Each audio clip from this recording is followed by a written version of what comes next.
కార్తీక సోమవార వ్రత మహాత్మ్యము. కార్తీక మాస రెండవ రోజు. కార్తీక శుద్ధ విదియ. కార్తీక పురాణం రెండవ అధ్యాయం. వశిష్ఠుడు ఇట్లు పలికెను.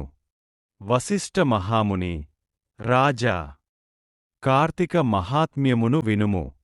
విన్నంతనే మనోవాకాయముల వల్ల చేయబడిన పాపమంతయు నశించును అని చెప్పెను. కార్తీక మాసమందు శివప్రీతిగా సోమవార వ్రతమాచరించువాడు కైలాస నివాసి అగును. కార్తీక మాసమందు సోమవారమున స్నానమునుగాని దానమునుగాని జపమునుగాని చేసిన ఎడల 1000 అశ్వమేధ యాగముల ఫలమును పొందును. ఇందులో సందేహము లేదు. కార్తీక మాసమందు ఉపవాసము, ఏకభుక్తము, రాత్రి భోజనము, అయాచిత భోజనము, స్నానము, తిలదానము, ఈ 6ను ఉపవాస సమానములు అగును అని చెప్పెరే. శక్తి గలవాడు పూర్తి ఉపవాసము చేయవలెను. అందుకు శక్తి లేనివాడు రాత్రి భోజన నియమమును చేయవలెను. అందుకు శక్తి లేనివాడు ఛాయానక్తమును చేయవలెను. అందుకు శక్తి లేనివాడు బ్రాహ్మణులను భోజనమును పిలుచుకుని వారితో సహా పగలే భోజనము చేయవలెను. ఛాయానక్తమనగా సూర్యకాంతి కొంచెము తగ్గిన తరువాత కార్తీక మహాపురాణము తన కొలతతో రెట్టింపు కొలతకు తన నీడ రాగానే పగలే భుజించుట. ఇది గృహస్థులకు ఆ శక్తియందును, యతి విధవలకు శక్తి యందును కూడా విధించబడినది. మానవులు కార్తీక మాసమందు కార్తీక వ్రతములలో దేనినైనను ఆచరించని ఎడల 8 యుగములు నరకమందు కుంభీపాకములోను రౌరవములోను బాధల నొందుచుందురు. కార్తీక సోమవారమందు విధవ యథావిధిగా ఉపవాసము చేసి శివుని పూజించినట్లైన శివలోకమును పొందును. స్త్రీలుగాని పురుషులుగాని ఎవరు కార్తీక సోమవారమందు నక్షత్రములను జూచి రాత్రి భోజనము చేయుదురో వారి పాతకములు అగ్ని యందు ఉంచబడిన దూదివలె నశించును. కార్తీక సోమవారమందు శివలింగమునకు అభిషేకమును పూజయు చేసి రాత్రి భుజించువాడు శివునకు ప్రియుడే అగును. ఈ విషయము తెలుపు కథ గలదు, చెప్పెద వినుము. ఇది వినువారికిని చెప్పు వారికిని పాపనాశనకారి అగును.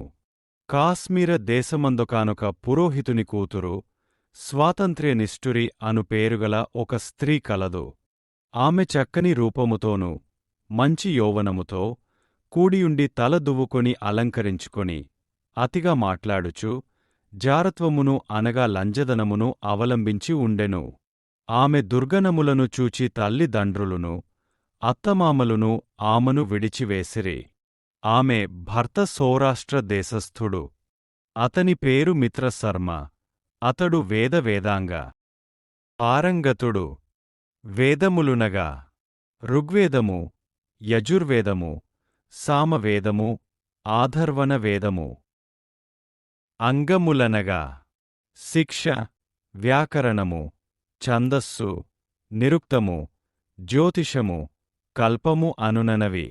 వీటిని సంపూర్ణంగా చదివినవాడు వేదాంగ పారగుడు అనబడును. సదాచారవంతుడును, సమస్త భూతములమందు దయగలవాడును, అనేక తీర్థముల సేవించినవాడును, ఎన్నడూ అబద్ధమాడనివాడును, నిరంతరము శుచిగా ఉండువాడు అనునవి. అయిన ఆ బ్రాహ్మణుడు ఇట్టి ఉత్తమ గుణములు గలవాడైనప్పటికీ భర్తను ఆ దుర్మార్గపు భార్య నిత్యము బెదరించుచు కొట్టుచుండెడిది. అట్లు నిత్యము ఆమె చేత దెబ్బలు తినుచును. గృహస్థ ధర్మమందుండు కోరిక చేత భార్యను విడువలేక ఆమెతోనే కష్టపడుచుండెను. ఈ మిత్రశర్మ భార్యకు కర్కసయ్యని కూడా పేరు కలదు. భర్తయైన మిత్రశర్మ సంభోగవాంఛ చేత ఆమె యందు అనురాగముతో ఉండెను. అంత ఒకనాడు ఆమె రంకు మొగుడు ద్రవ్యములను, నగలను, వస్త్రములను తృప్తిగా ఇచ్చి నిరంతరము సంభోగమునకు నీ భర్త వల్ల భంగము కలుగుచున్నదిగాని నీ భర్తను చంపమని చెప్పగా ఆమె అందుకు సమ్మతించి రాత్రి భర్త తనతో సంభోగించి పిమ్మట నిద్రించగానే తాను లేచి పెద్దరాతిని తెచ్చి భర్త శిరస్సున కొట్టెను. ఆ దెబ్బతో అతడు మృతినొందెను. తరువాత కర్కస స్వయముగా తన భర్త శవమును వీపుమీద వేసుకొని తీసుకొని పోయిపాడు నూతిలో పడవేసెను. ఈ విధంగా భర్తను చంపి మంచి కోడె వయస్సులో ఉన్నవారును పరస్త్రీ సంగమాభిలాషులును కామశాస్త్ర ప్రవీణులును వర్ణసంకరకారకులును అయిన అనేక జాతి పురుషులతో ఆమె నిత్యము సంభోగము చేయుచుండెను. ఇంతేగాదు భర్తయందు అనురాగముతో ఉన్న భార్యలను దుర్బోధలచేత ఇతరులతో సంభోగము చేయించుచు ఏకపత్ని వ్రతపరాయణులను భంగపరచి వారితో సంభోగించుచు నిత్యము పరనింద చేయుచు పరద్వేషయు దేవతాద్వేషియుగా ఉండెను. ఆమె నిరంతరము దయాశూన్యురాలుగా ఉండెను. ఇదిగాక దంభము చేతగాని నవ్వులాటకుగాని కపటము చేతగాని విష్ణు పాదారవిందామును ధ్యానించలేదు. హరికథను వినలేదు. ఇట్లుండగానే ఆమె యౌవనము పోయినది. వృద్ధాప్యము వచ్చినది. తరువాత వ్రణవ్యాధి గలిగినది. ఆ కురుపునందు పురుగులు పుట్టినవి. తరువాత దుర్గం ధము పుట్టెను. తరువాత జారులందరూ రూపవంతులు మదయుక్తులై వచ్చి చూచి విఫలాసులై దుఃఖించుచూ వెళ్ళిపోయరి. పాపాధిక్యము చేత చాలా బాధలను పొంది ఆ వ్రణవ్యాధితోనే మృతి నొందెను. తరువాత భయంకరులైన యమదూతలు వచ్చి ఆ కర్కసను పాసముల చేత కట్టి యముని వద్దకు తీసుకొనిపోయి యమునికి అప్పగించిరి. యముడు ఆమెను చూచి కోపము చేత కళ్ళెర్రజేసి దీనిని భయంకరమును ముళ్లతో కూడినదియు అయిన ఇనుముతో చేయబడిన స్తంభమును కాల్చి మండుచుండగా ఆలింగనము చేయించుడని కఠినమైన శిక్షను విధించెను. అంత యముని ఆజ్ఞమీద యముని భటులు ఆ కర్కసను చేసిన పాపములను చెప్పుచు ఆ ఉడుకు స్తంభమును సంభోగించుమనరే. తరువాత యమకింకరులు యమదండములచే కర్కస శిరస్సుమీద కొట్టి కుంభీపాక నరకమందు బాధింపుచుండిరి. తరువాత ఆమె 2 పాదములు పట్టుకుని రాతిమీద పెట్టి కొట్టెరి. పిమ్మట రక్తమును కాచి త్రాగించిరి. సీసమును కాచి 2 చెవులలోను పోసిరి. యముని ఆజ్ఞమీదను చిత్రగుప్తాజ్ఞమీదను యమకింకరులు ఆమెను అనేక నరక బాధలకు గురిచేయుచుండిరి.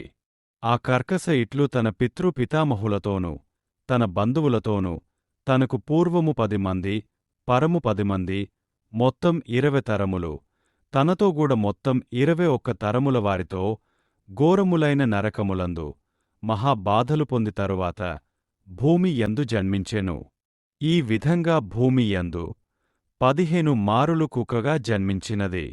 అందులో 15వ జన్మ కళింగ దేశమందు బ్రాహ్మణుని ఇంట్లో కుక్కగా పుట్టి ఇంటింటికి తిరుగుచుండెను.